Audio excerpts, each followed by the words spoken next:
오늘 우리가 종교인들이 아니라 하나님의 자녀로서 이 시간 이 예배에 귀하게 참여하는 우리 모든 심령들 다 될 수 있도록 주여 인도하여 주시옵소서. 예배의 시종을 온전히 주님께 의탁드리옵고 존귀하신 예수 그리스도의 이름으로 기도드리옵나이다. 아멘. 사도신경으로 우리의 신앙을 고백하겠습니다. 나는 전능하신 아버지 하나님 천지의 창조주를 믿습니다. 나는 그의 유일하신 아들 우리 주 예수 그리스도를 믿습니다. 그는 성령으로 잉태되어 동정녀 마리아에게서 나시고 본디오 빌라도에게 고난을 받아 십자가에 못 박혀 죽으시고 장사된 지 사흘 만에 죽은 자 가운데서 다시 살아나셨으며 하늘에 오르시어 전능하신 아버지 하나님 우편에 앉아 계시다가 거기로부터 살아있는 자와 죽은 자를 심판하러 오십니다. 나는 성령을 믿으며 거룩한 공예와 성도의 교제와 죄를 용서받는 것과 몸의 부활과 영생을 믿습니다. 아멘. 네, 우리 자리에 일어나셔서 함께 찬양하며 나아가도록 하겠습니다.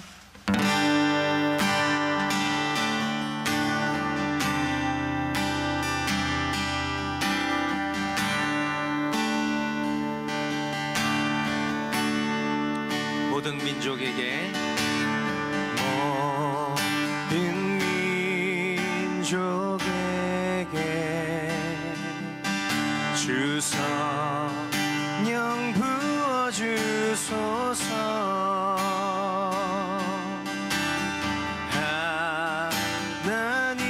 하나님의 백성 주의 말씀 주시고 부와 완상 주사 주의 비밀 알리소서.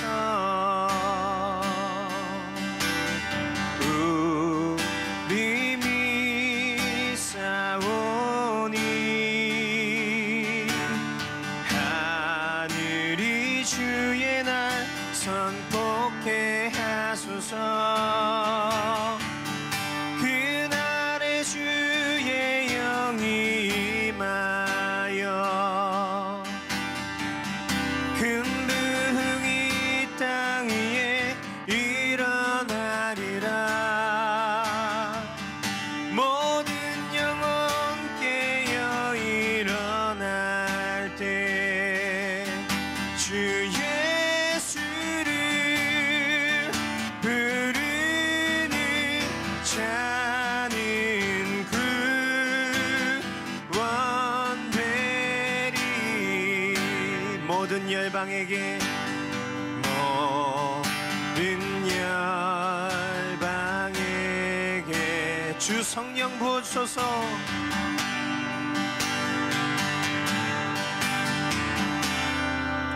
아멘. 영광 중에 오사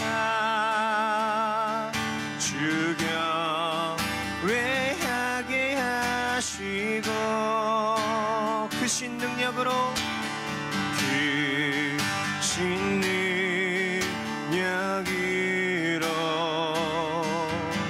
땅과 하늘은 되소서. 주를 기다리니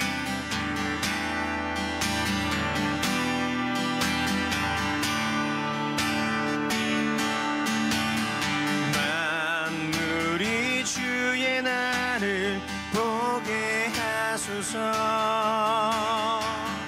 그날에 주의 영이 임하여 큰 붕 온 땅 위에 일어나리라. 모든 영혼 깨어 일어나 주 예수를 부르는 자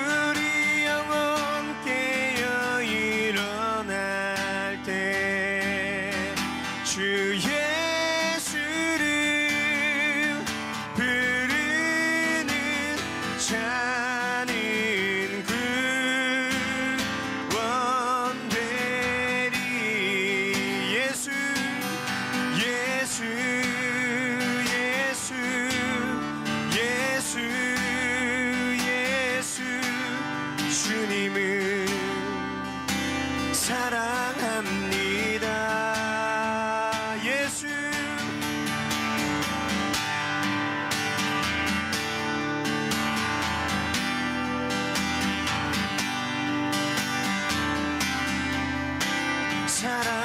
사랑합니다. 오직 예수 이름에 오직 예수 이름에 능력 있네. 예수 이름에 치유 있네. 예수 이름에 권세 있네. 오직 예수 이름에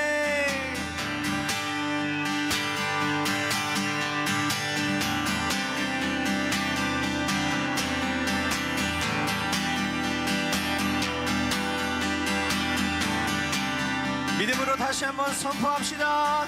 오직 예수 이름에 능력 있네. 예수 이름에 치유 있네. 예수 이름에 권세 있네. 오직 예수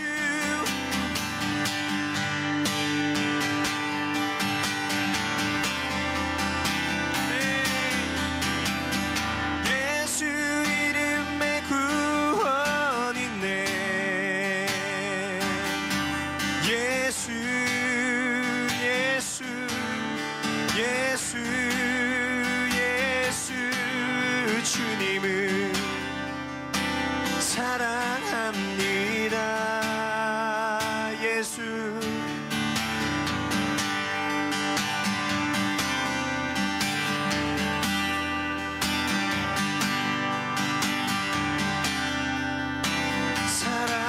사랑합니다. 다시 한번 예수 예수 예수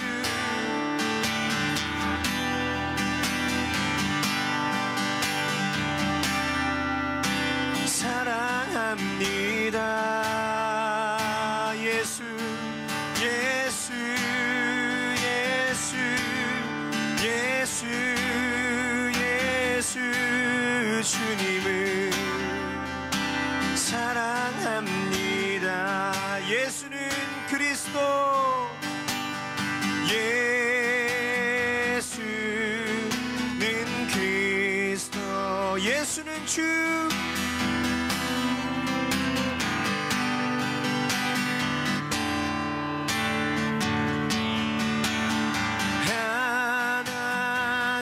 하나님의 영으로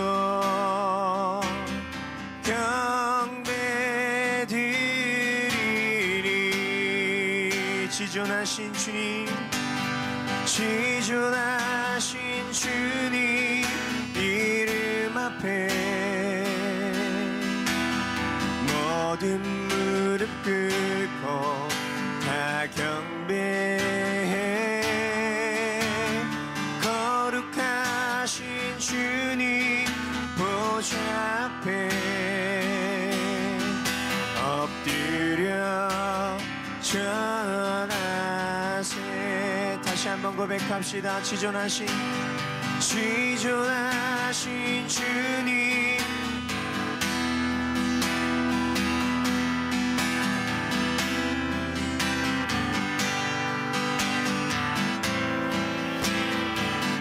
할렐루야.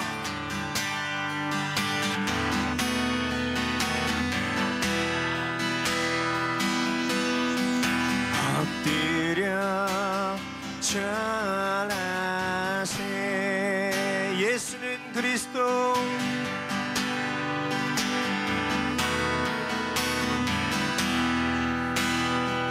예수는 주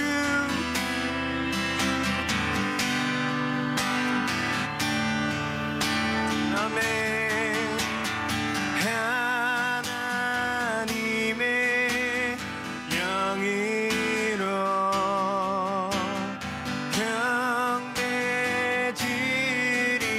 경배드리리. 예수는 그리스도 예수는 그리스도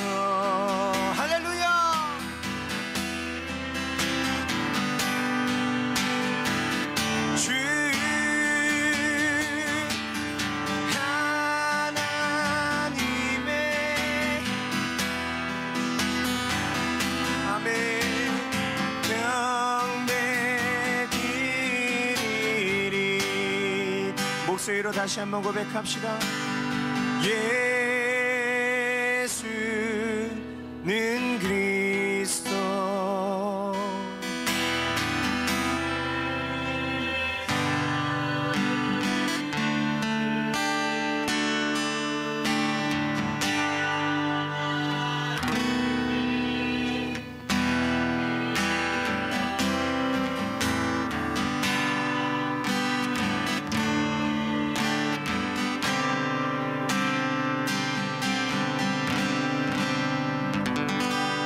주님께 영광의 박수 올려드리면서 우리 계속 자리에 앉으셔서 함께 찬양하며 나아가도록 하겠습니다.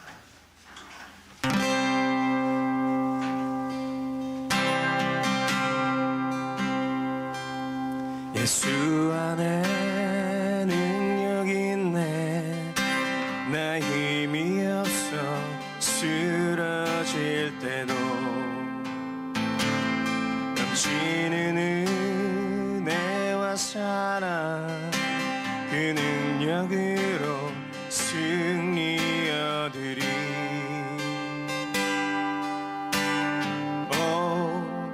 나는 인생의 성공을 너무 소중히 여겼네. 세상 영광보다 귀한 주님 그네. 오직 예수 나의 믿음. 십자가 능력 속에 빛나는 영광. 내 모든 승리로 주님께 영광을.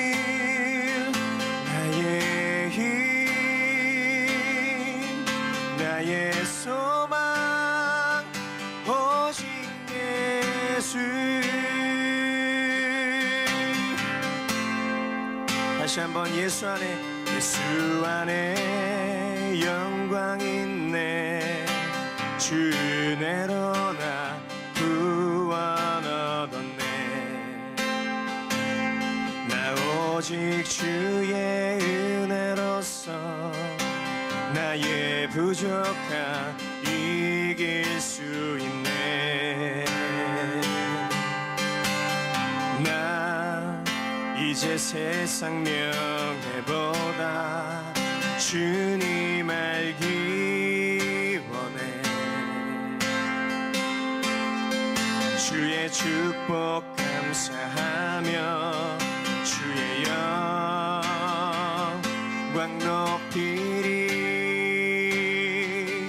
오직 예수 나의 믿음.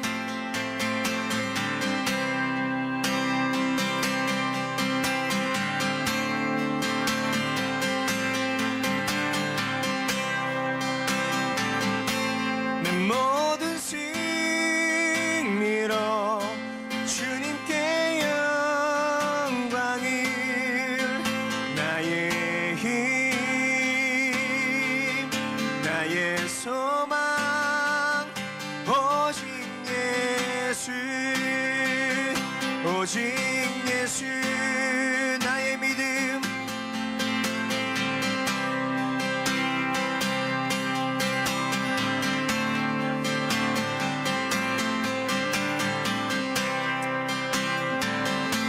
내 모든 승리로 주님께 영광을. 나의 힘 나의 소망 오직 예수. 오직 예수 나의 믿음. 십자가 능력 속에 빛나는 영광. 내 모든 승리로 주님께 영광을. 나의 힘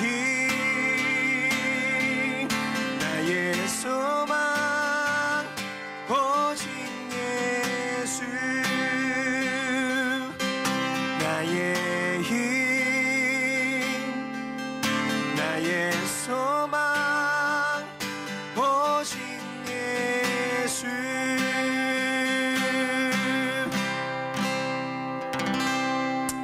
아멘.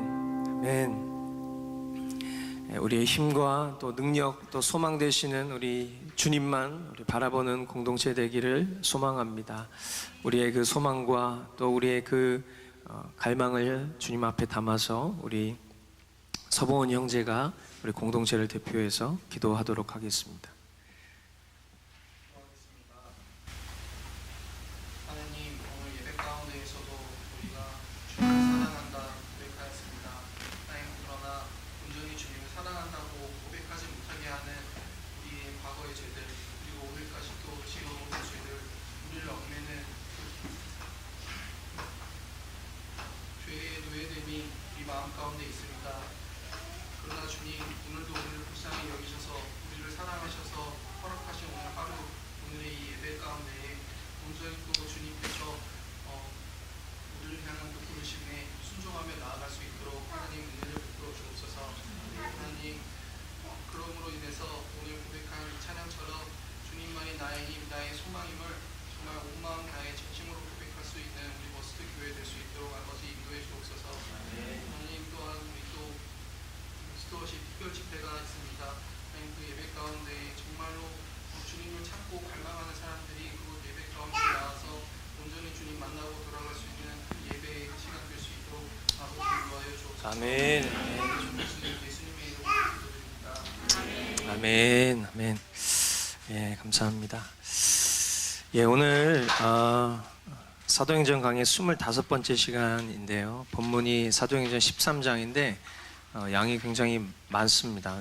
지난 시간에 제가 말씀드린 것처럼 우리가 성경을 좀 총체적으로 부분적이 아닌 좀 전체적으로 공동체가 함께 말씀 앞에 머물기 위해서 좀 진도를 빨리 나간다기보다는 양을 조금 많이 다루는 그런 목적을 두고 있기 때문에 성경을 다 읽지 않고 강해하면서 중간중간에 말씀을 우리가 함께 읽어가면서 오늘 주님 주신 마음들 함께 나누도록 하겠습니다. 오늘 발의 먼지를 떨어버리고 라는 그런 제목의 말씀으로 하나님 말씀 선포하도록 하겠습니다.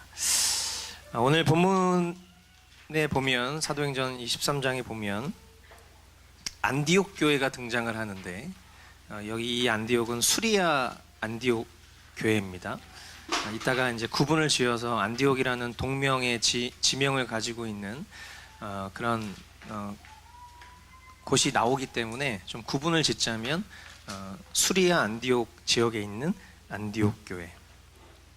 그 안디옥 교회에 5명의 선지자, 예언자죠. 하나님 말씀을 전하는 5명의 선지자와 교사들이 나오는데 그 5명이 바나바, 그리고 시므온, 루기온, 그리고 마나엔, 그리고 사울. 이 마나엔이라는 사람은 분봉왕 헤롯의 친구예요. 그러니까 이제 우리로 따지면 대통령의 친구다. 이제 이런 약간 부연 설명도 좀 담겨져 있는 인물인데 크게 중요한 건 아니고요. 바나엔, 마나엔, 그리고 사울 이렇게 5명이 하나님 앞에 금식을 하면서 예배를 하고 있었다고 이제 성경이 그렇게 시작을 합니다. 어떤 목적으로 금식을 했었는지, 어떤 목적으로 그렇게 간절히 예배하고 있었는지 그 이유는 알 수 없지만 우리가 어렴풋이 좀 추측을 할 수 있는 것은 말 그대로 이것이 사도행전이기 때문에 하나님의 그 마음, 예수 그리스도의 그 십자가 복음이 전달되기를 사모하고 주님, 그런 통로로 나를 사용해 주십시오 라는 아마 그런 기도가 이들의 금식의 이유였을 것이고 금식하면서 예배하는 그런 마음이었을 거죠. 우린 보통 금식할 때 나의 소원 성취를 위해서 금식을 하는 경우가 많은데 이 하나님의 위대한 선지자, 또 교사, 또 복음의 증인들은 어떻게 하면 하나님의 복음이 전달될 수 있을까를 사모하는 마음으로 금식하지 않았나 그런 생각이 들어요. 그렇게 금식을 하다 보니까 그렇게 간절히 주님 앞에 주님 나를 사용해 주십시오, 나를 복음의 통로로 써 주십시오, 그렇게 기도하다 보니까 성령님이 그들 마음 가운데 동일한 음성을 들려주시는 것이죠. 그것이 오늘 2절 말씀인데 2절 말씀에 보니까 너희는 나를 위해서 바나바와 사울을 따로 세워라. 내가 그들에게 맡기려 하는 일이 있다라고 하셨다는 거예요. 5명 같이 기도를 하고 있는데 5명이 같은 음성을 듣게 된 거죠. 그러니까 그 마음 가운데 뭐 질투하거나 시기할 그런 틈을 주님께서 허락하지 않고 같은 음성을 주시는데 그 가운데 특별히 바나바와 사울을 내가 다른 목적이 있으니까 좀 세워라, 그렇게 말씀을 하셨다는 거예요. 그래서 그들이 바나바와 사울에게 안수를 합니다.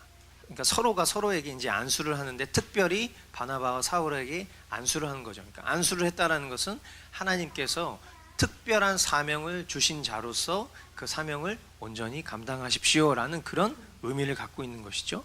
그래서 그렇게 초대교회에 첫 번째 선교사 파송식이 일어난 거예요. 그게 바로 바나바와 사울인 것이죠. 그러니까 이제 정리를 해보면 우리가 이 신약 성경을 통해서 첫 파송 선교사를 보게 된 것인데 그 첫 파송 선교사가 이 사울, 바울이죠. 바울과 바나바, 그리고 첫 파송 교회가 안디옥 교회, 그리고 파송지가 어디예요? 아시아와 유럽이 된 것이죠. 그래서 이 바나바와 사울은 그 성령님의 인도하심, 그 지시하심을 따라서 키프로스로 이제 가게 됩니다. 키프로스는 우리가 이제 사도행전 강의할 때 사도행전 4장에 보면 바나바의 난 곳은 키프로스더라 이제 이렇게 써 있어요. 그러니까 이제 그게 왜 써 있을까 했는데 이제 여기서 이제 우리가 그거 괜히 쓴 게 아니었구나. 그러니까 바나바가 처음 파송을 받아서 성령님의 인도하심을 따라 간 곳이 자기 고향인 거예요. 근데 그 고향 어때요? 우리가 보통 아는 바대로 고향에서는 인정을 못 받죠. 그죠? 고향에서는 인정을 받기가 굉장히 어렵더라고요. 저도 겪어보니까. 그래서 아마 이제 그들이 이제 예수님이 고향 땅에서 배척당하시고 고난당하셨었던 거 다 아니까 그들 마음 가운데 왜 주님이 하필이면 왜 하필 인천이야? 왜 하필 인천 간석동이야? 제 고향이 거기거든요. 거기서 이제 가면 인정을 못 받아요. 가면 이제 뭐 가나 왔어? 뭐 이제 이런 느낌이죠. 근데 이제 아마 그 심정을 이제 아는 바나바 입장에서도 고향 땅으로 성령께서 인도하셨다라는 그 부르심이 아마 이제 마음 가운데 좀 두려움도 있었을 것이고 또 약간의 어떤 설레임 그런 것들이 이제 공존하는 익숙함 이런 것들이 공존하는 그런 마음이었을 거예요.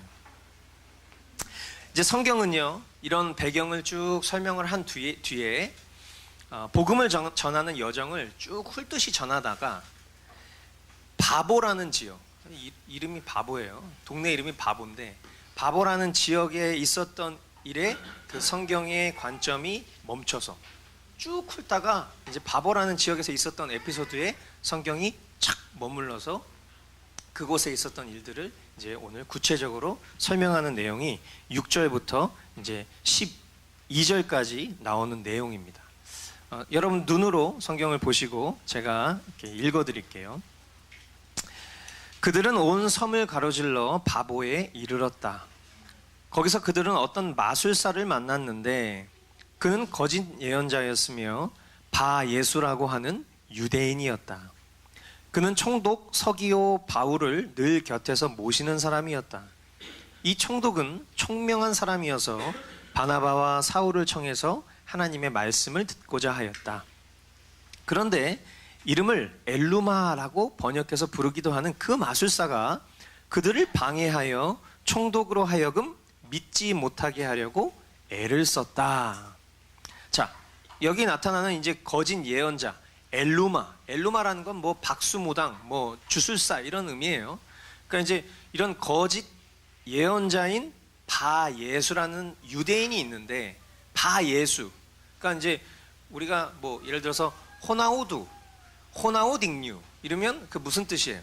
호나우두는 호나우두인데 호나우딩류는 작은 호나우두 이런 뜻인 것처럼 바예수라는 것은 바지저스인 거죠. 그러니까 이것을 이제 이 그리스적 표현으로 이제 해석을 해보자면 son of the God 같은 거예요. son of the God이 아니라 son of God. 그러니까 the God을 붙이면 진짜 하나님의 아들 이런 뜻이지만 son of God 하면 뭐 신의 아들.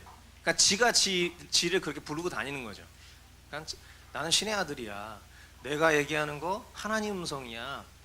이렇게 사람들을 현혹시키는 그런 마술사라는 거예요. 근데 이 마술사가 뭐 하는 사람인고 하니까 그 키프로스 지역을 관할하는 총독인 서기오 바울이라는 사람이 있는데 그 서기오 바울 옆에 서가지고 아마 이제 좀 방구 좀 꼈던 그런 사람인 것 같아요. 그런데 이제 그 사람이 주로 하는 업무가 뭐냐? 성경의 관점이 그 업무를 기록하기를 복음을 듣지 못하도록 옆에서 영적으로 방해하는 역할을 하고 있었던 사람이 바로 이 바예수라는 작자였다는 거예요.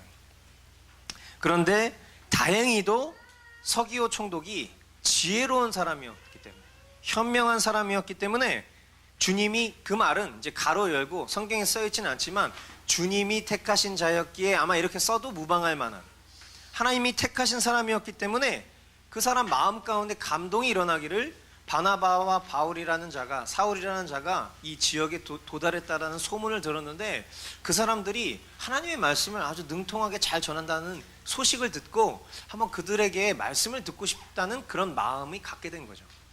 그래서 그들에게 복음을 듣고자 하는 거예요. 그러니까 하나님이 택한 자로서, 하나님이 택한 자가 구원의 확정을 얻는 그 하나님의 섭리의 프로세스를 우리가 보면 우리가 잘 아는 것처럼 그 존재는 알지 못하지만 이미 성령께서 그 심령 가운데 찾아가셔서 그 마음 가운데 회개의 영을 불어일으켜 주시고, 그리고 그 가운데 복음을 듣게 됨을 통해서 그 복음을 받고 믿음이 생겨나서 그렇게 주님 앞에 하나님의 자녀된 자로 거듭나는 역사를 우리가 이제 성경의 말씀들을 통해서 그 구원의 여정들을 우리가 자주 다루고 했었는데 지금 그런 과정을 이렇게 풀어서 설명을 해준 거예요. 그런데 우리가 잘 아는 것처럼 한 영혼이 주님께로 돌아오려고 할 때에는 극심한 방해가 있기 마련이죠. 그죠?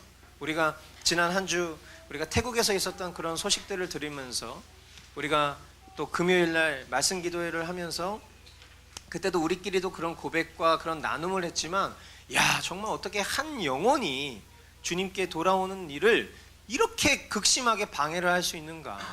그리고 저도 사실은 미처 생각을 못했는데 우리 그때 시은 자매님이 그 얘기를 했잖아요. 그러니까 그 한 영혼을 주님께로 돌이키는 역사를 이루시기 위해서 뜻하지 않았던 한 생명을 주님께서 데려가시기까지.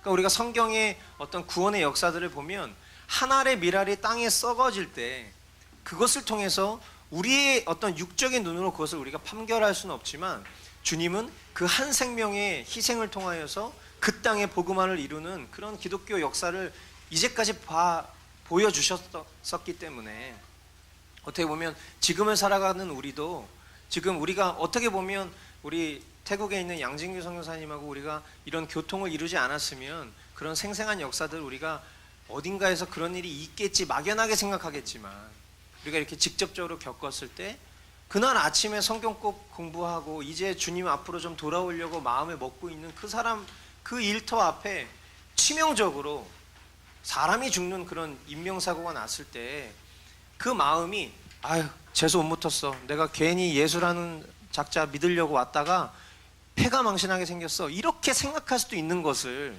주님이 택하신 때에 복음을 듣게 하시려고 작정하시다 보니까 그렇게 여기는 것이 아니라 정말 오늘 이런 상황들 때문에 하나님이 저를 건져주시려고 이런 상황들을 잘 모면할 수 있도록 도와주셨다라는 그 고백을 우리가 함께 봤잖아요. 그러니까 그런 역사들을 볼 때 지금 이 장면도 보면 이 서기오 바울, 이 키프로스 총독이에요.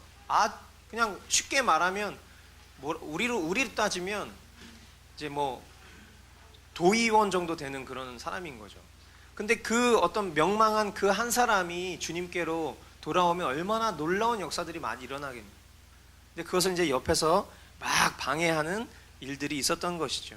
하지만 가만히 계실 주님이 아니에요. 주님의 택하신 바를 이루시기를 원하시는 분이시기에 이 사울의 입술의 선포를 통해서 이제 역사를 하십니다.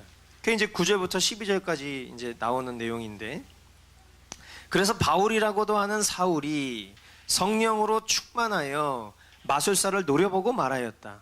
너 속임수와 악행으로 가득 찬 악마의 자식아, 모든 정의의 원수야.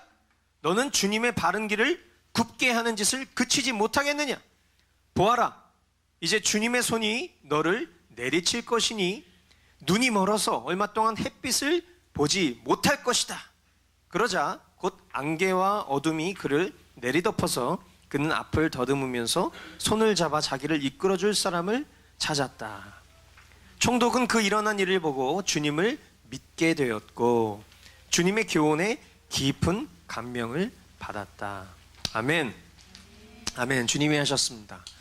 예, 사울이 이 바 예수에게 선포한 하나님의 진노와 징벌이 그대로 이루어졌어요.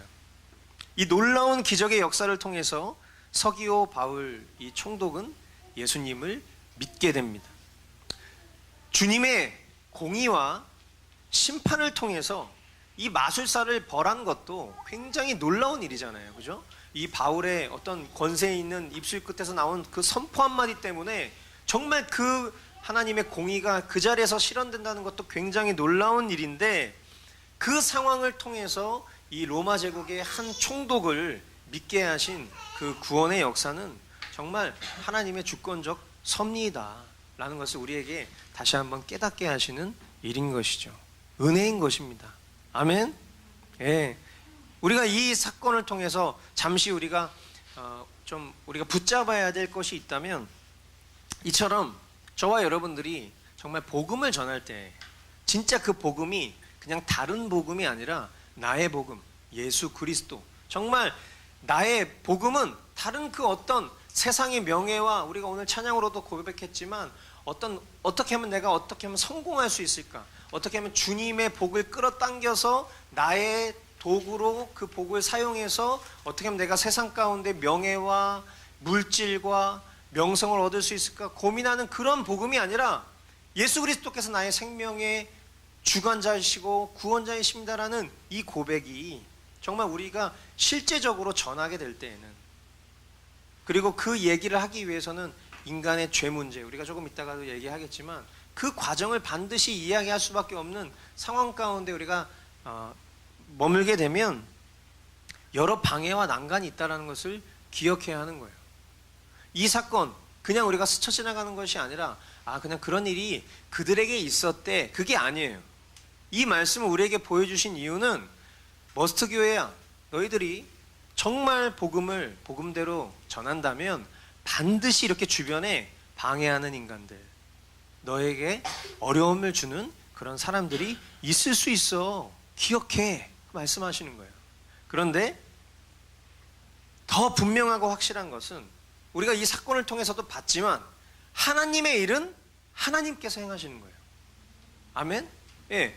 우리는 감정을 느낄 수 있는 거예요. 우리가 복음을 전했는데 그 복음을 전하는 우리를 방해하고 옆에서 막 깔짝깔짝거리는 인간들 때문에 막 짜증이 나기도 하고 화가 나기도 하고 막 분하기도 하고 이런 감정을 느낄 수는 있다고. 그런데 그 감정을 느끼는 것 자체가 나쁘다는 건 아니지만, 그 감정 때문에 우리가 하나님의 일을 그르치는 행동을 할 필요는 없는 거예요. 왜? 한 영혼이 주님께로 돌아오는 것은 하나님이 하시는 것이니까. 우리는 그냥 통로가 된 자로서 담담히 묵묵히 원래 하던 대로 복음을 전하기만 하면 된다라는 것입니다. 아멘. 그 얘기를 주님이 하시고자 이 사건을 우리에게 보여주신 거예요. 참고적으로 우리가 이제 방금 전에 읽었었던 그 13장 9절을 보면, 그 9절 말씀을 기점으로 해서 우리가 잘 아는 바울이란 사울의 이름이 이제 계속해서 이 이후부터는 바울로 쓰여지게 되는 것을 이제 여러분이 목격하시게 될 것입니다. 자, 바울과 바나바가 이제 바보에서 있었던 이 에피소드, 이 구원의 역사, 이것을 이제 성경이 잠깐 그 지역에 머물러서 우리에게 이렇게 보여주시고 또 깨닫게 하시고 나서 이제 버가라는 지역을 거쳐서 비시디아의 안디옥이라는 그런 지역으로 이동을 하게 돼요.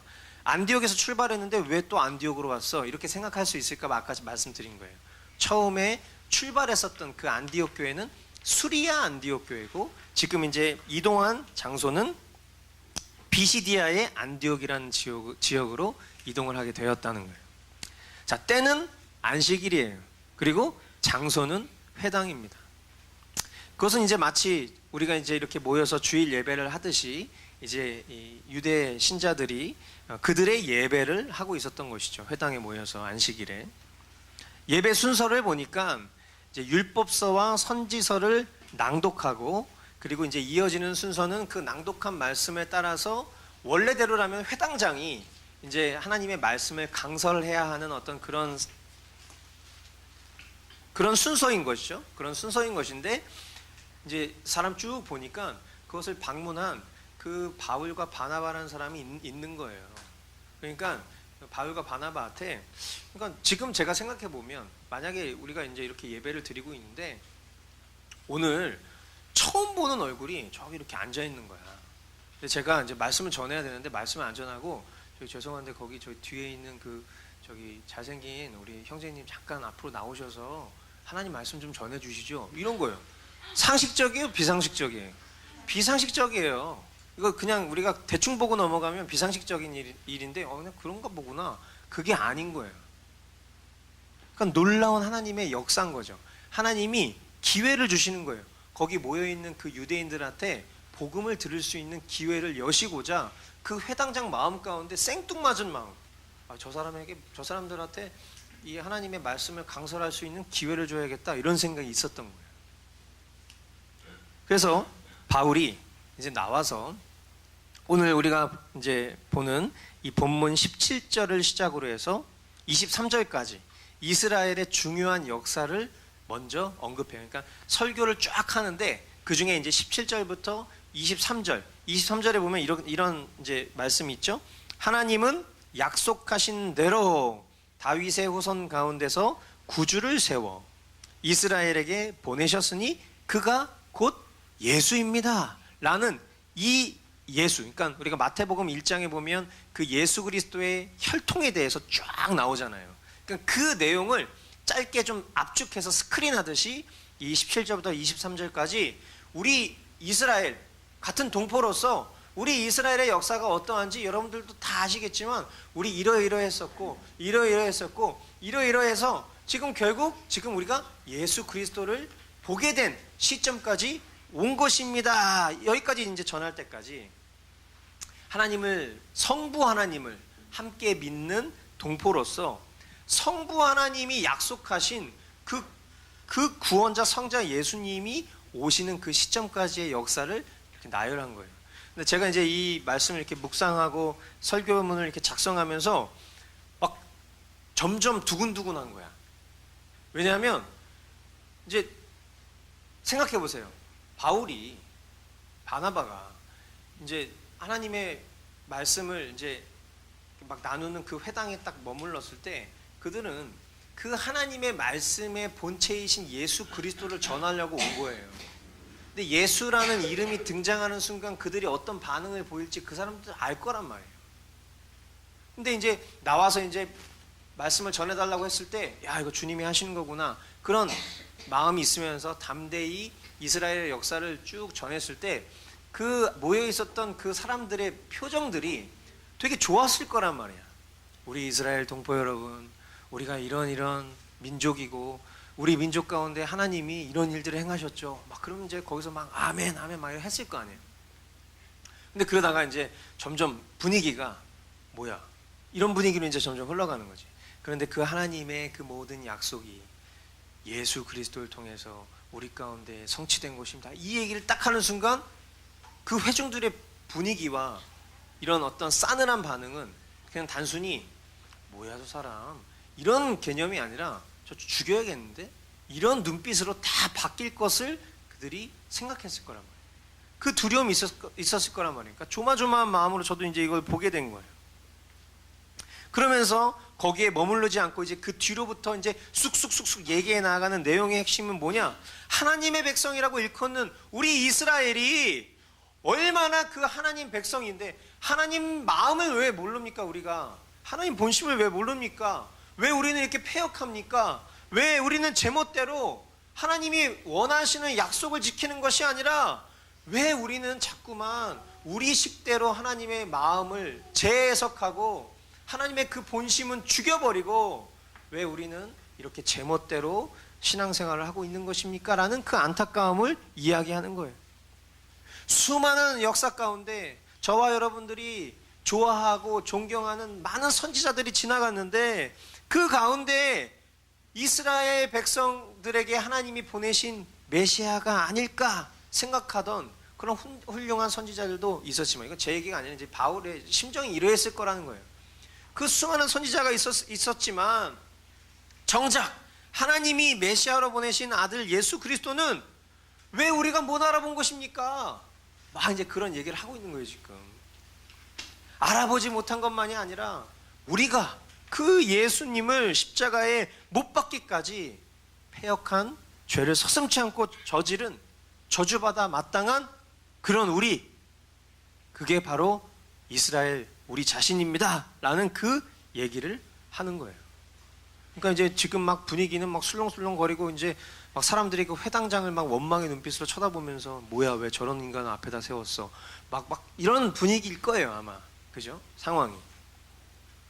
그런데 그 우리의 패역함, 그러니까 바울 심정에서 그런 우리 이스라엘의 패역함이 여러분 너무 감사한 일이지만 그것조차도 하나님이 미리 예정하신 일입니다 라고 하면서 이제 성경 말씀을 얘기하는데, 그게 뭐냐면 이제 아까 사람들이 모여서 그 이제 율법서랑 선지서를 읽고 있었다고 그랬잖아요.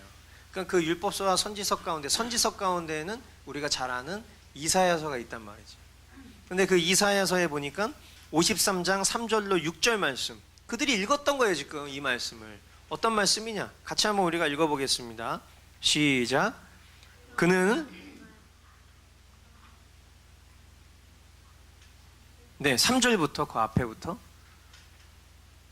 그렇죠? 예, 같이 한번 읽어보겠습니다. 시작.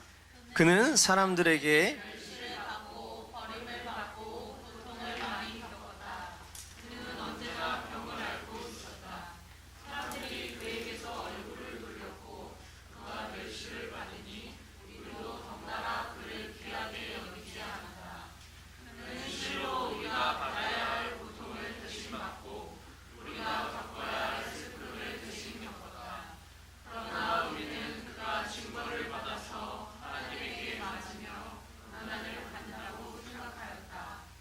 그러나 그가 찔린 것은 우리의 허물 때문이고 그가 상처를 받은 것은 우리의 악함 때문이다. 그가 징계를 받음으로써 우리가 평화를 누리고 그가 매를 맞음으로써 우리의 병이 나았다.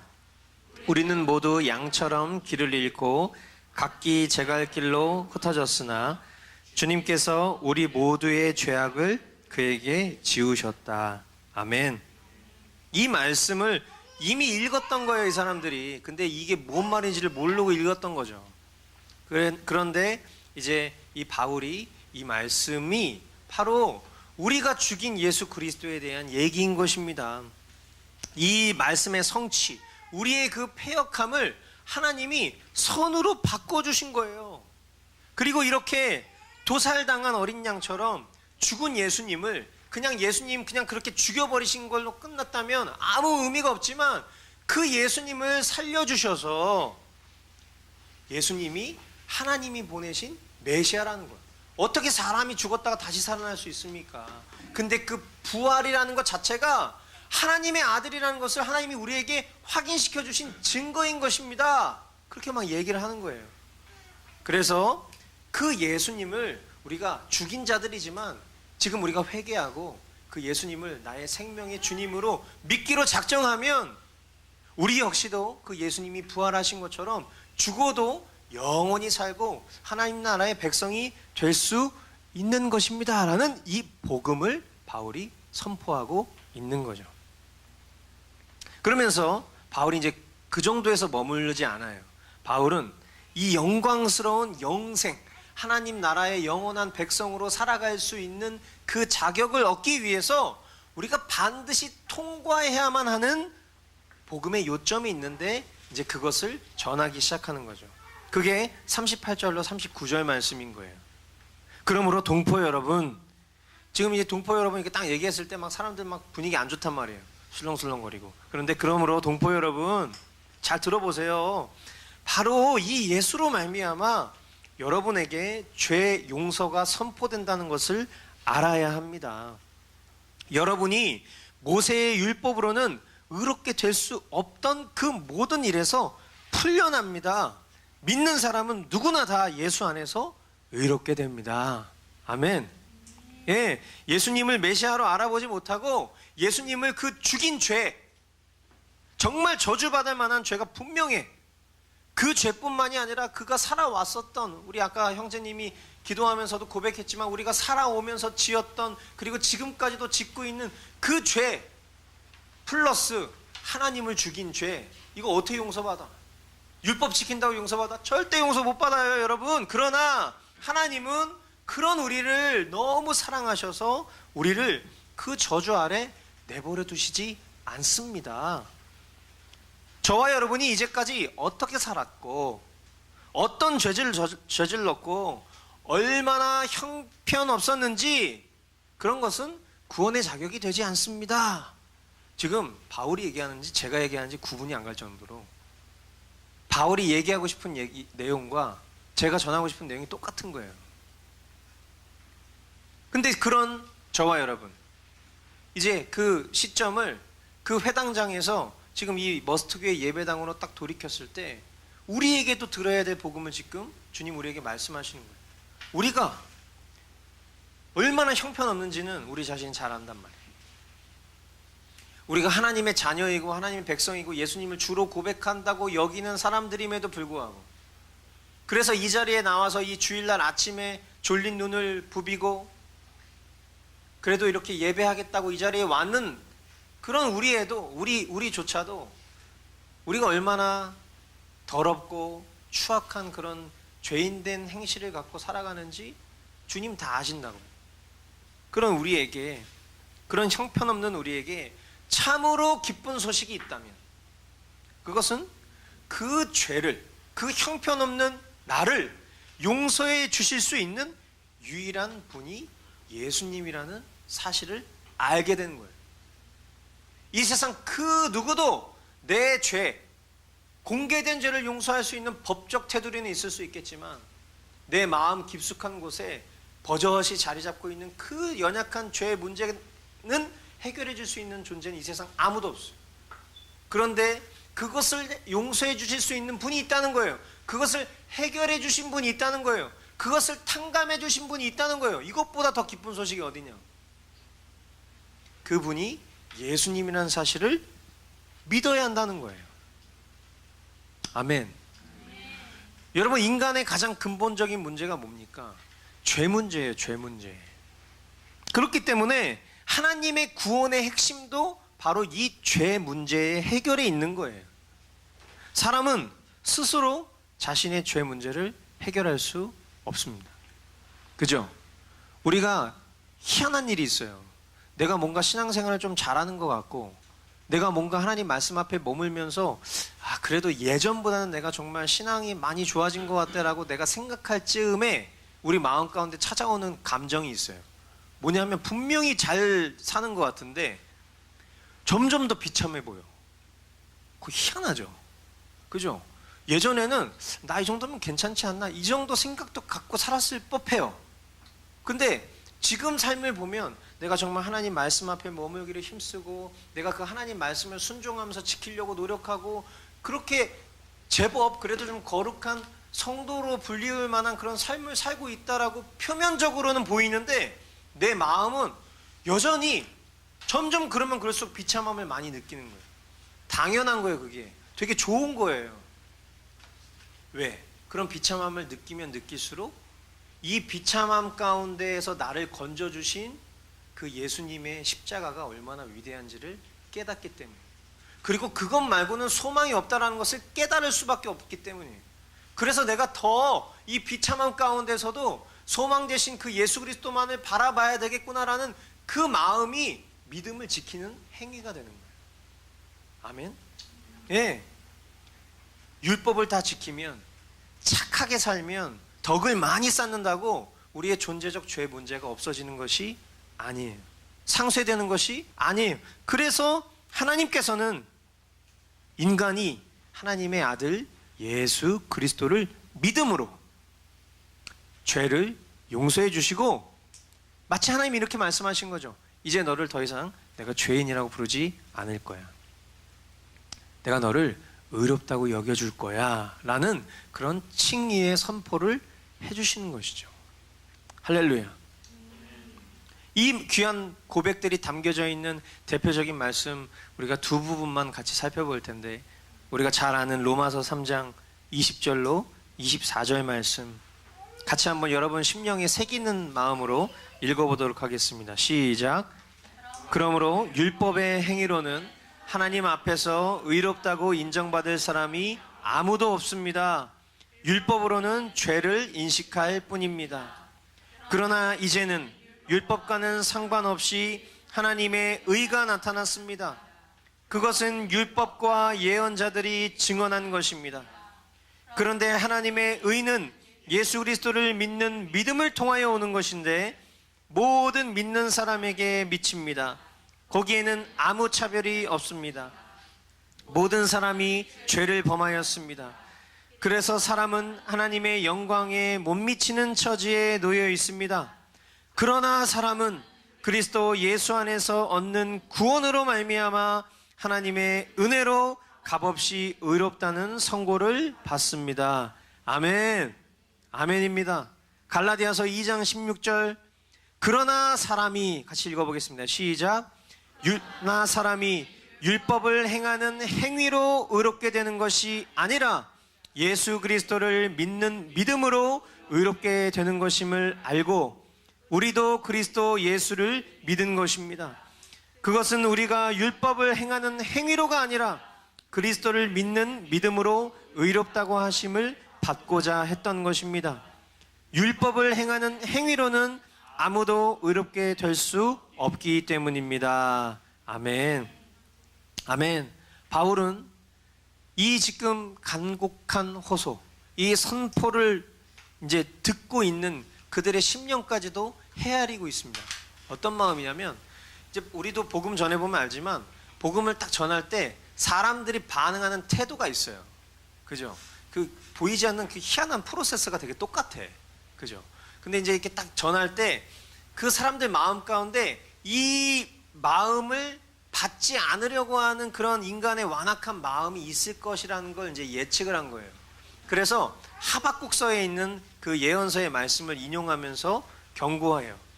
그게 뭐냐면 이제 40절로 41절 말씀인데, 자 보세요. 그러므로 예언서에서 말한 일이 여러분에게도 일어나지 않도록 조심하십시오. 이렇게 말하였습니다. 이제 하박국서를 인용한 거예요. 보아라, 너희 비웃는 자들아, 놀라고 망하여라.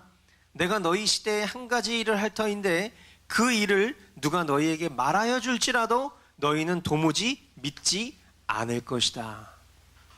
그러니까 바울이 막 이 복음을, 이 십자가 복음을 막 선언을 하고 있는데 그들 마음이 완악하여서 이 마음을 전혀 받지 않으려고 하고 있는 그 태도가 있을 것이라는 걸 알고, 이 하박국서, 그들이 모여있는 사람들은 다 아는 말씀이에요.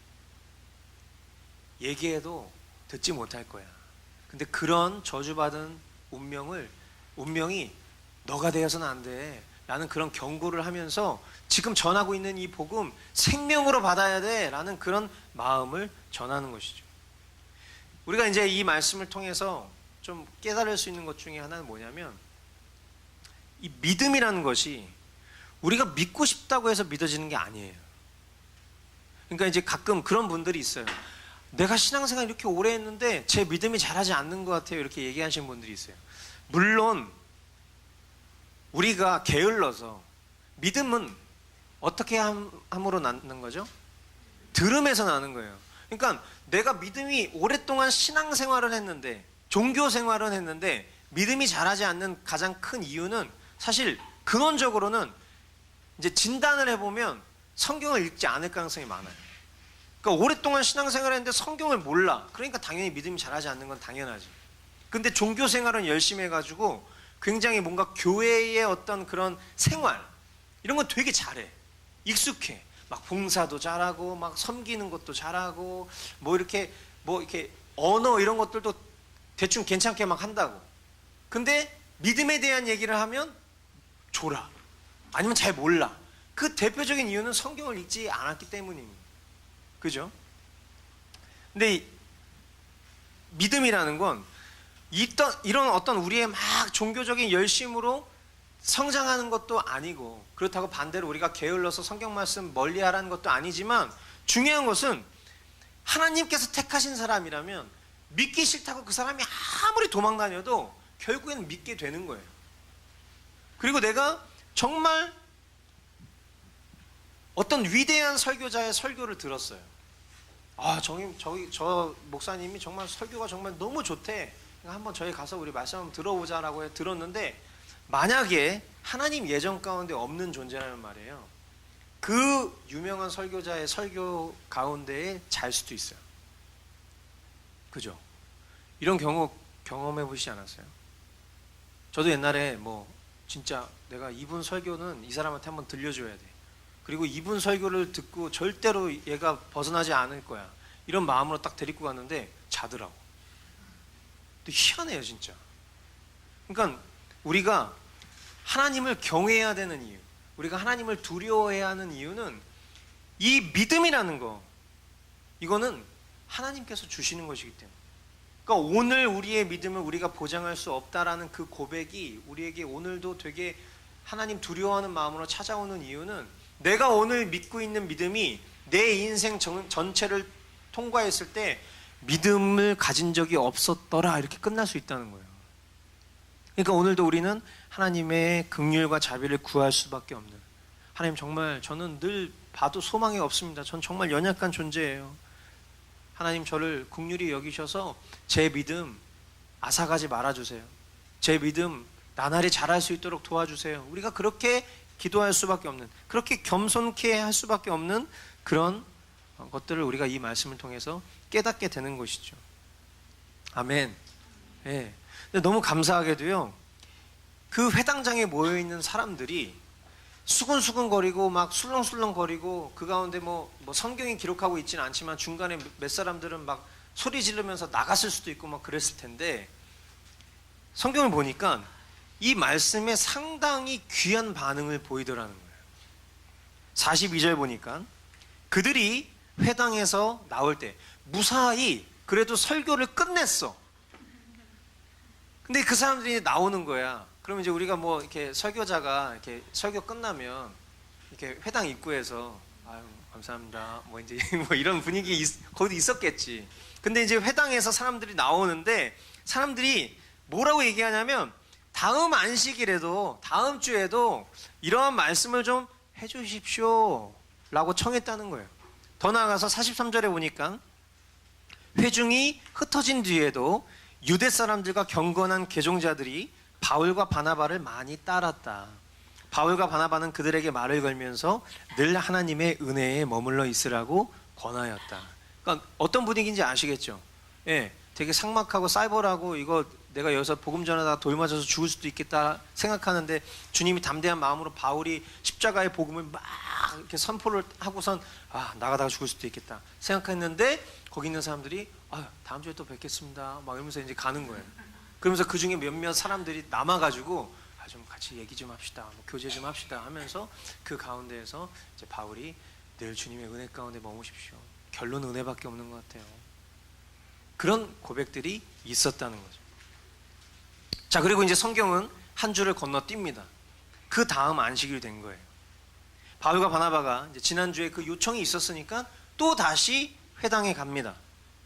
그곳에 지난주에 그 소식을 듣고 모인, 성경을 보니까 많은 유대인들, 근데 많은 유대인의 숫자가 어느 정도 수준이냐면 온 동네 사람이 거의 다 왔다는 거예요.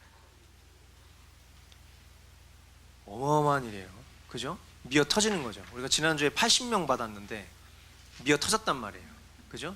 근데 이제 이거랑은 비교할 수 없는, 이 광교 카페 거리에 있는 모든 동네 사람 대부분이 다 온 거예요.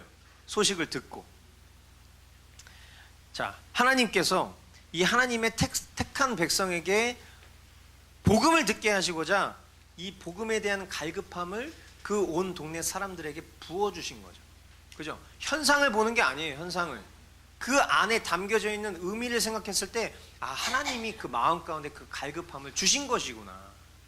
그래 어디 한번 가서 뭐 드러나 보자 이런 어쩍비쩍한 마음이었을지라도 주님이 그 마음 가운데 어쨌든 그 마음의 감동을 주신 것이죠.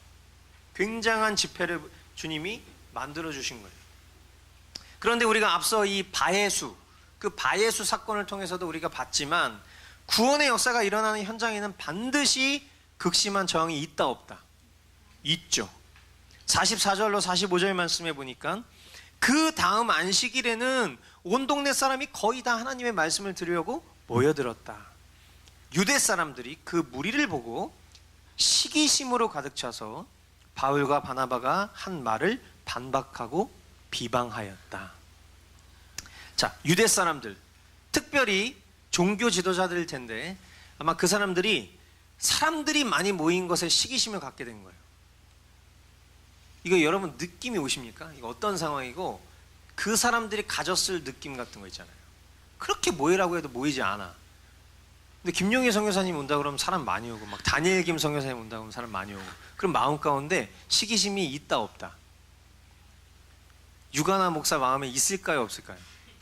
있어요. 희한하게 그런 마음이 생기더라고. 내가 섭외하고 내가 불렀는데 사람 많이 오면 시기심이 생기더라고. 하물며 이 유대인들 마음 가운데 그 시기심이 얼마나 대단하겠어요. 이 시기심이라는 거 우리가 좀 주목해야 되는데 이 시기심은 우리가 잘 아는 것처럼 예수님을 십자가에 못 박았었던 그 이유죠. 그죠? 그 종교 지도자들이 예수님을 십자가에 죽게 했었던 죄목이 바로 시기심이에요. 하나님 편에서 보았을 때 우리가 나 이거 되게 많이 얘기하는 공동체인데 나를 외쳐대는 이 우상 숭배자들, 이 자아를 숭배하기에 길들여져 있는 이 우상 숭배자들 마음 가운데 하나님 영광보다 자신의 명예와 기득권에 방해되는 존재는 그것이 하나님이셔도 십자가에 못 박을 만큼 끔찍한 죄성을 가지고 있는 게 우리 죄인의 습성이에요. 그죠?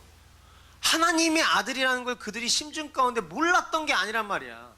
근데도 자기의 어떤 그 바리새인, 그 서기관, 그들의 기득권보다 훨씬 더 많은 구름대와 같은 군중들을 몰고 다니면서 막 기적을 베풀고 그들 가운데 복음을 선포하는 그 예수님이 너무 싫으니까 어떻게 해서든지 그 시기심을 그 실질적인 죄로 일으켰던 게 이스라엘 사람들의 그 마음의 완악함이란 거예요. 근데 지금 이 상황도 어김없이 미니어처예요, 미니어처. 그 상황과 똑같은 거예요. 그 존재적 죄인의 모습이 이 바울과 바나바의 선포를 반박하고 비방하는 모습으로 나타나는 거죠. 잠깐 우리가 이 자리에 이 말씀에 또 머물러서 우리도 한번 좀 돌아봐야 되는 거예요. 우리도 살다 보면 이 어떤 두 방면의 모습에 처할 때가 있어요. 첫 번째 방면은 우리가 복음을 전하면서도 비방을 받고 심지어 극단적이다 막 이런 소리를 들으기까지 어려움을 겪을 수 있다는 거예요. 심지어 뭐 폭행당할 수도 있고 욕설을 들을 수도 있고 죽음의 위협을 받을 수도 있어요. 물론 지금 우리는 그런 환경에서 살아가고 있지 않은 게 참 다행인 것이지만, 다행이라고 표현하기 좀 그렇지만 어쨌든 주님이 허락하신 상황 속에서 우리는 막 그렇게 극심한 막 테러의 위협까지 지금 우리가 받고 있지는 않은 거죠. 그런데 우리가 복음을 전하다가 그런 핍박을 받을 수 있는 편에 있을 때도 있고, 또 반대로 우리는 믿음 생활을 하면서도 지체들을 향해서 우리 마음 가운데 시기심을 가질 때가 있어요. 그래서 보이지 않는 경쟁을 하기도 하고 또 인정하고 싶지 않아 하는 그런 마음들을 가질 때도 있죠. 그러다 보면 공동체의 하나됨이 파괴되고요, 사탄에게 우리 마음의 감정의 여지를 내어줌으로 인해서 공동체가 병이 드는 일이 생길 수 있다라는 거예요. 시기심. 우리는 피하 식별을 잘해야 돼. 적인지 아군인지 구별을 잘해야 돼. 그냥 막 총질하면 안 돼요. 아군한테 막 이단이라고 하고 막 극단적이라고 하고 막 나보다 잘난 것 같다고 총질해서는 안 되는 거예요. 그러니까 이제 우리가 뭐 적게 뭐 공동체적으로나 아니면 뭐 저 개인적으로나 계속 어떤 이런 일들을 겪고는 있지만, 그래서 막 뭐 가까이 사는 사람은 이제 그런 이제 저의 혼잣말을 자주 들으면서 아유 저 인간 또 왜 저러나 뭐 이제 이러면서 그러는데, 그러니까 이제 막 저도 그런 소리를 들으면 사람이니까 기분 되게 안 좋아요. 이제 이단 소리 듣기 시작하면 막 이게 영광스럽다고 맨날 말은 했는데 막상 그런 소리 들으면 되게 기분 안 좋다고. 그래서 이제 막 그런 얘기한 사람 되게 밉고 막 진짜 총이 있으면 막 쏘고 싶은 그런 마음이 실제로도 들지만, 그때 이제 주님이 주시는 마음은 우리의 싸움은 혈과 육에 대한 것이 아니라는 거예요. 어둠의 권세자와의 싸움이라는 것을 인정해야 돼. 인지해야 돼. 피하식별하는 거예요.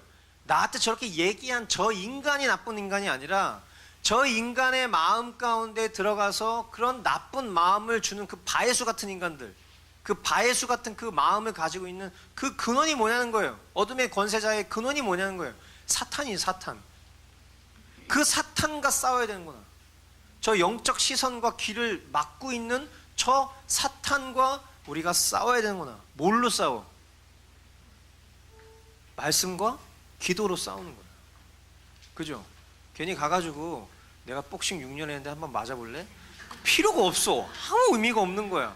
그냥 가서 우리가 그렇게 얘기하는 자를 향해서 정말 되지 않는 얼굴 표정이지만 웃으면서 네, 사랑하고 축복합니다. 형제님, 자매님 축복합니다. 뭐야? 비아냥거려도 예, 주님이 하십니다. 이러고 이제 가서 이제 여기 와가지고 이 안에 들어가가지고 싸우란 말이에요. 말씀과 기도로. 아멘. 예, 보세요. 유대인들의 이런 나쁜 반응에 대해서 바울과 바나바가 담대한 태도를 보이는 장면이 이제 마지막 내용들인데, 그들은 낙심하지 않았습니다. 누가 적인지 사태 파악을 한 거죠. 그리고 담대히 선포해요. 46절, 47절. 우리는 하나님의 말씀을 당신들에게 먼저 전해야 하였습니다. 그러나 지금 당신들이 그것을 배척하고 영원한 생명을 얻기에 합당하지 못한 사람으로 스스로 판정함으로 우리는 이제 이방 사람들에게로 갑니다. 주님께서 우리에게 명하시기를 내가 너를 뭇 민족의 빛으로 삼았으니 그것은 내가 땅끝까지 구원을 이루게 하려는 것이다 하셨습니다. 자, 여러분, 이 말씀을 여러분이 만약에 듣는다고 생각해봐요. 이거 별로 그렇게 유쾌한 얘기는 아니에요. 내가 이렇게 얘기했는데 여러분 듣지 않으니까 저는 다른 사람한테 전화로 갈게요. 이렇게 얘기하고 있는 거잖아요, 지금. 그죠? 그러면 이제 기가 막힌 거지. 듣는 사람 입장에서. 뭐야, 저 뻔뻔함은? 저 네 가지는 뭐야? 뭐 이런 생각이 들 수 있는 거예요. 근데 진짜 담담하게 복음에 대한 자존심이 있는 거야, 자존심이. 그러니까 딱 그렇게 선포하는 거예요. 근데 왜 이 바울과 바나바가 이렇게 얘기했는지 조금 더 깊이 생각해 보면 여기에 중요한 진리가 담겨져 있어요. 뭐냐면, 자, 한번 따라해 주시겠어요? 복음은 모든 사람을 믿게 하지는 않습니다. 네, 여러분, 복음은요 모든 사람을 믿게 하지는 않아요. 이건 복음이 능력이 없다라는 얘기가 아니에요. 믿음이라는 것, 복음을 들음으로 믿음이 생겨나잖아요. 근데 믿음은 모든 사람의 것이 아니잖아요. 그렇죠? 우리가 살면서 믿는 사람이 있는 반면 믿지 않는 사람이 있어요. 그 말은 복음이 모든 사람의 것이 아니라는 걸 증명하는 거예요. 그렇기 때문에 우리가 복음을 전하다가 믿지 않는 사람들 때문에 너무 상심할 필요 없어요. 믿으면 감사하고 안 믿으면 말고 이러라는 얘기가 아니라 하나님께서 택하신 영혼들을 우리는 잘 찾아다녀야 되는 거예요. 우리가 복음을 충분히 전했다면 그것으로 된 거예요. 열매를 맺게 하시는 하나님께서 그것을 하나님의 때에 하나님의 방법으로 열매를 맺게 하실 것이 분명하기 때문에 우리가 믿지 않는 자들에게 막 너무 많은 시간을 소비하면서 변론할 필요가 없다. 제발 좀 믿어달라고 구걸할 필요가 없다라는 것을 이 장면을 통해서 우리에게 보여주시는 거예요. 왜냐하면 우리는 뭔가 막 믿음의 돌파 막 그래가지고 막 일평생 되지 않는 영혼 한 사람 붙잡고 내가 이 사람한테 막 복음을 전하는 것을 사명으로 여기면서 사는 것이 숭고하다는 그림이 있다고. 물론 그게 하나님이 택하신 뜻이 명백해서 그런 삶을 사는 사람을 우리는 존경해야죠. 근데 이게 얘기를 딱 해봤는데 이게 도무지 이 사람 아닌데 그냥 이 사람한테 계속 진 빼다가 하나님 정말 원망스럽습니다. 제가 이렇게 열심히 했는데 하나님 왜 이 일을 이뤄주시지 않습니까? 라고 하는 경우들이 더 많아. 근데 분명히 기억하세요. 복음은 모든 사람의 것이 아니에요. 믿음은 모든 사람의 것이 아니다. 자, 보세요. 마지막 그 48절 49절 쪽 말씀을 보면 이방 사람들은 이 말을 듣고 기뻐하며 똑같이 복음을 전했어요. 근데 완악해서 그 말씀을 받지 않고 변론하고 반박하고 비방하는 사람들이 있는 반면에 이방 사람들은 이 말을 듣고 기뻐하며 주님의 말씀을 찬양하였고 영원한 생명을 얻도록 정하신 사람은 모두 믿게 되었다. 이렇게 해서 주님의 말씀이 온 지방에 퍼져 나갔다. 자, 이렇게 복음에 반응하는 하나님의 사람들은요, 믿음을 소유하게 되는 거예요. 근데 여기 보면 영원한 생명을 얻도록 정하신, 그죠? 되게 중요한 거예요. 하나님의 예정. 구원이 하나님의 예정 가운데 이루어진다는 것을 이 말씀이 증거하고 있는 거예요. 영원한 생명을 얻도록 정하신 사람. 자, 하나님이 구원하시기로 작정한 사람을 정해놨대요. 이것은 피조물인 우리는 알지 못하는 하나님의 거룩한 뜻인 거죠. 그죠? 그분만 아실 수 있는 뜻인 거예요. 그런데 중요한 것은 확정된 계획이에요. 정해 놓으신 거예요. 작정하신 거예요. 하나님이 구원하시기로. 그리고 그거는 절대로 변하지 않습니다. 하나님이 이게 좀 지켜봤는데 내가 구원하기로, 김지현을 구원하기로 딱 정해 놓은 거야. 근데 이 녀석이 가만 보니까 좀 마음에 안 들어. 그래서 미안한데 난 널 구원하지 않기로 했단다. 이러면 우리 중에 구원받을 사람이 있어요, 없어요? 없어요. 근데 하나님이 택하셨으면 끝끝내 그 자를 구원하시겠다라는 게 성경의 내용인 거예요. 아멘. 인간의 어떠함이 하나님의 작정을 번복해하지 않는다는 거예요. 자, 그렇기 때문에 자, 중요한 거예요. 자, 잘 들으세요. 자, 믿음이란 믿음이 뭐냐? 우리가 이제 뭐 믿는다 이렇게 얘기했을 때 믿음이란 것은 하나님의 뭐의 결과다? 예정의 결과인 거예요. 내가 믿게 된 거는 하나님이 예정해 주신 결과를 내가 취하고 있다는 거예요. 이해되십니까? 그리고 그 예정된 자는 하나님의 때가 되면 뭐해요? 뭐해요? 다들 이렇게 기자분들이 오셔가지고 앞에서 다들 이거 사진 찍으시느라고 나중에 이거 파일을 드릴게. 뭐 이렇게 사진 찍어? 예정된 사람들은 뭐라고요? 하나님 때 뭐 한다고요? 회개한다. 그죠? 회개하고 회개의 타이밍에 하나님이 뭘 들려주신다? 복음을 듣게 하신다. 그래서 그 복음을 들음으로 예수 그리스도를 믿음으로 뭘 받게 된다? 구원을 받게 된다는 거예요. 근데 중요한 거, 우리는 이 하나님이 예정하신 사람 알아 몰라? 모른다는 거예요. 그거 좀 알려주시지.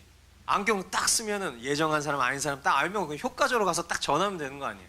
지나가는데 안경을 딱 쓰고 지나가고 있는데 반대편에서 어떤 사람이 딱 지나가는 거야. 근데 그 위에 예정, 확정 딱 써 있는 거야. 딱 가서 자, 너는 예수 그리스도를 믿으라. 그리야만 너와 내 집이 구원을 얻으리라. 지나갔는데 갑자기 막 하면서 막 이 구원 얼마나 좋아 그러면. 근데 알아요 몰라요? 모른다. 그렇기 때문에 우리는 뭘 해야 돼요? 전도를 해야 되는 거지. 전하기만 하면 되는 거예요. 근데 왜? 그 열매는 하나님이 맺게 하시는 거니까. 아멘. 좀 전하다가 도저히 말 안 통한다. 그러면 그래, 저는 하나님이 작정하신 다른 분에게 가겠습니다 하고 발에 먼지 딱 털고 가는 거예요. 복음 전도자의 삶이 이런 연속인 거예요. 결국에. 그렇지 않습니까? 복음 때문에 고난을 받기도 하고 복음 전하다가 하나님 계획하신 영혼이 돌아오는 것을 목도하는 그 기쁨을 보기도 하고, 이게 복음의 증인된 삶인 거예요. 마지막 50절 52절 이렇게 보니까 악한 인간들은요 끝까지 악해. 무리지어서 악해. 그래서 이제 바울과 바나바를 막 핍박을 하죠. 무리지어서. 그죠? 뭐 동네에 끝발 있는 사람들 막 시켜가지고 막 내쫓아요. 빨리. 막 이런 나쁜 짓거리들을 하는 거예요. 그러자 52절 보니까 바울과 바나바는 그들에게 오늘 말씀의 제목이죠. 발에 먼지를 떨어버리고 이고니온으로 갔다. 제자들은 기쁨과 성령으로 가득 차 있었다. 제가 좀 수준이 좀 저급해서 그런지 모르겠는데 이 발에 먼지를 떨어버린다는 게 이렇게 들리더라고. 태태태. 왜 우리가 좀 전하다가 안 들으면 알았어 태태태 이러고 이제 가는 것처럼 마치 그런 표현인 거예요. 발에 먼지를 떨어버린다는. 그러니까 제가 이제 말씀의 제목을 정할 때 여러분 다 아시지만 제가 이제 성경 안에 있는 본문 안에 있는 표현으로 제목을 만들잖아요. 근데 이제 이 전체 13장 전체를 대표하는 표현이 뭐가 있을까? 이게 대표한다고 말하기는 좀 어려울 수 있지만 저는 그런 마음이 들었어요. 그러니까 우리가 복음의 증인으로 살아갈 때 겪는 여러 가지 많은 어려움이 있어요. 우리 지체들이 그런 어려움을 겪기도 해요. 같이 예수를 믿는다는 사람한테 복음을 전했는데도 조롱과 핍박을 당할 때가 있으니까. 그때 상심하고 낙심했을 때 마치 주님이 우리 마음 가운데 기술 하나를 가르쳐 주시는 거지. 어떤 기술? 태태태. 네, 발의 먼지를 떨어버리고. 위대한 복음을 거절하는 자들을 향해서 바울과 바나바는요 교제의 선을 분명히 한 거예요. 오케이, 하나님 모든 영혼 사랑하시지만 내가 당신과 더 이상 이 복음에 대한 교제를 나눌 수는 없습니다. 복음을 구걸할 이유가 없는 거죠. 우리가 힘이 없지 자존심이 없는 건 아니잖아요. 그죠? 예. 그러니까 하나님의 자녀된 그 자존심 빼면 우리는 시체인 사람들이니까 수치와 거절을 당했지만 하나님의 주시는 기쁨과 성령 충만함을 잃지는 않겠다. 그러니까 마지막 52절 우리 은혜 자매가 좋아하는 어벤져스 느낌이잖아요. 제자들은 기쁨과 성령으로 가득 차 있었다. 태태태 딱 하면서 막 하면서 이제 성령으로 충만하면서 가는 길을 가는 장면이 오늘 본문의 마지막 클로징 To be continue. 그죠? 계속 이제 이 스토리가 이어지게 되는 거예요. 자, 말씀을 맺겠습니다. 오늘은 약간 의인화 표현이 좀 그러네. 하나님이 저와 여러분에게 메시지를 보내주셨습니다. 어떤 메시지였냐? 네, 한번 읽어볼까요? 첫 번째, 시작.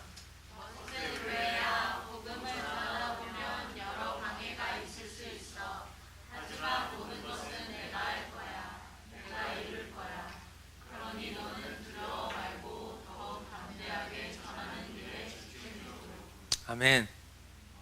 수신 확인하시고 답장 바로 하시기 바랍니다. 아시겠죠? 주님이 하신대요. 아멘. 자, 또 메시지가 왔습니다. 같이 읽어보겠습니다.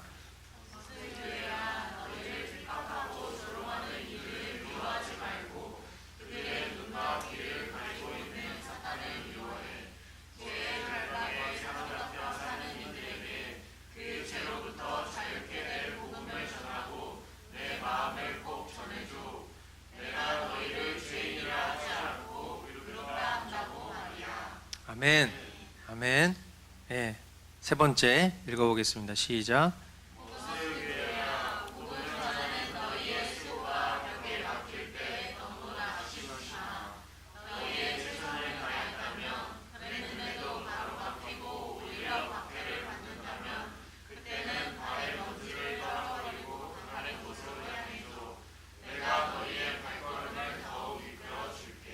아멘.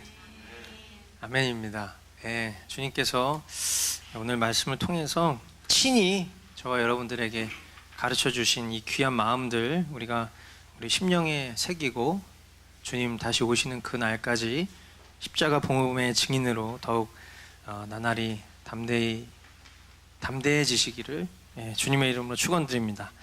기도하겠습니다. 하나님 아버지, 우리가 박해와 핍박을 받을 만큼 우리의 삶 가운데 얼마나 복음을 전하며 사는가 돌아보게 됩니다. 주님께서 때를 얻든지 못 얻든지 복음을 전하라 말씀하셨는데 우리에게 허락된 때를 우리가 깨닫지 못하기도 하고 또 분명 이 때임을 주님이 주시는 마음이 있음에도 불구하고 그 뜻 앞에 우리가 순종하지 못하고 주의 복음을 부끄러워하며 전하기를 꺼려했었던 그런 우리의 마음도 이 시간 회개하게 됩니다. 그러나 주님, 그런 연약한 우리를 끝까지 포기하지 아니하시고 우리에게 마땅히 전할 바를 깨닫게 해주시겠다고 약속해 주시기도 하고, 또 우리가 살아가는 삶의 자리에서 연약하고 나약한 믿음이지만 주님께서 그 믿음을 말씀과 기도로 매일매일 자라게 하시며 복음을 전할 수 있는 담대함 주시고, 부족하지만 조금씩 그 복음을 전할 수 있는 자로 그렇게 일으켜 세워주시니 너무나 감사합니다. 세상의 풍조와 그런 사람들의 인기와 여러 많은 것들에 우리의 마음이 빼앗기지 아니한 것도 너무나 감사하고, 매 순간 나날이 더 주님과 가까워지고 주님 뜻을 살기를 소망하는 마음 주신 것도 너무나 감사합니다. 우리가 복음을 전하다가 겪을 상황 가운데에도 우리가 그 영혼을 향한 주님의 마음 잃지 않고 끝까지 복음 증거하게 하시고, 그리고 복음을 전하다가 가로막히는 상황 가운데 낙심치 않고 우리가 주님의 인도하심을 따라 또 복음을 전할 영혼들을 찾아 떠날 수 있는 그런 지혜 또한 우리에게 허락해 주시옵소서. 하나님, 오늘 이 시간 주님 앞에 이 예배를 통해 귀한 예물을 드리기 원하는데, 하나님, 그것이 우리의 마음의 중심이 담긴 물질이 되게 하여 주옵소서. 우리가 하나님과 재물을 겸하여 섬길 수 없는 것인데 물질의 노예가 되어서 주님을 섬기지 못하고 물질을 따라 살아가는 자가 아니라 정말 하나님을 따라, 하나님의 마음을 따라, 예수 그리스도의 그 복음을 따라 살아가는 하나님의 귀한 자녀들로 살아갈 수 있도록 도와주시고, 그 살아가는 삶 가운데에 겪을 수 있는 여러 고난과 또 궁핍함의 문제들을 주님께서 지키시고 보호하셔서 하나님, 우리의 곳간이 메마르지 아니하고 주님께서 공급하시는 매일매일의 양식으로 기뻐하며 살아갈 수 있는 우리 모든 성도들 다 될 수 있도록 인도하여 주시옵소서. 존귀하신 예수 그리스도의 이름으로 기도합니다.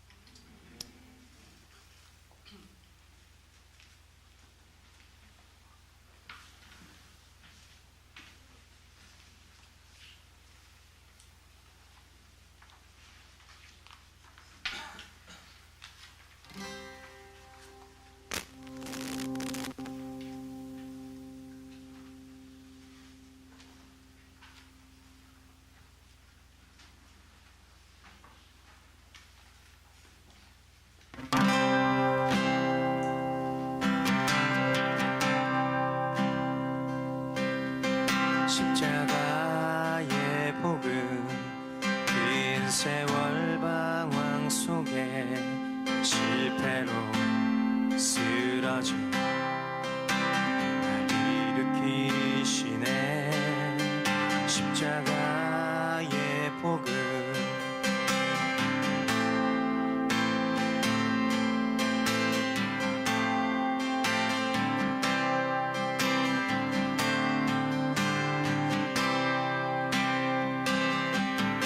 오직 주를 믿는 자에게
최선도 의지로도 최선도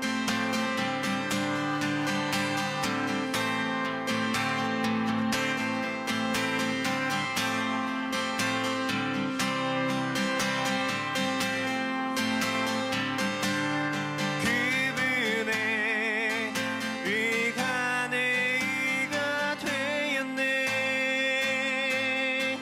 오, 난 믿네. 오직 믿음에서 믿음으로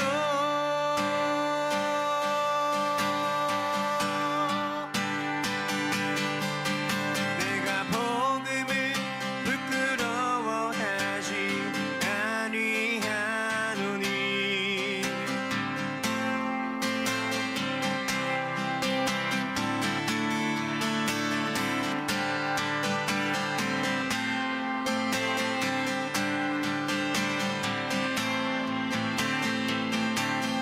오직 의인은 오직 믿음으로 말미암아 살리라. 오직 의인은 오직 믿음으로 말미암아 살리라. 믿음으로 말미암아 살리라. 아멘. 우리 주님께 영광의 박수로 나아가겠습니다. 네. 우리를 이끄실 주님만 기대합니다.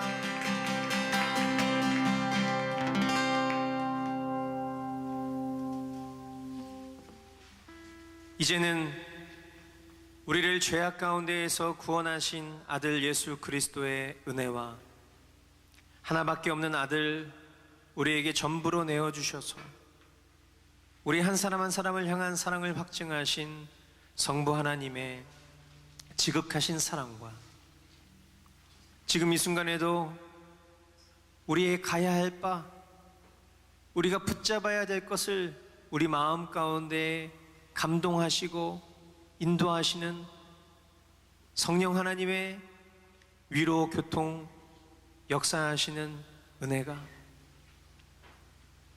발의 먼지를 떨어버리고 주님 이끄시는 방향으로 복음의 증인된 삶을 살아가기를 결단하는 머스트교회 성도 한 사람 한 사람 머리머리 위에 태국에서 사역하는 양진규 선교사님, 더 나아가 세계 열방 가운데 복음을 전하는 모든 선교사님 머리머리 위에 이제로부터 영원까지 함께 있을지어다.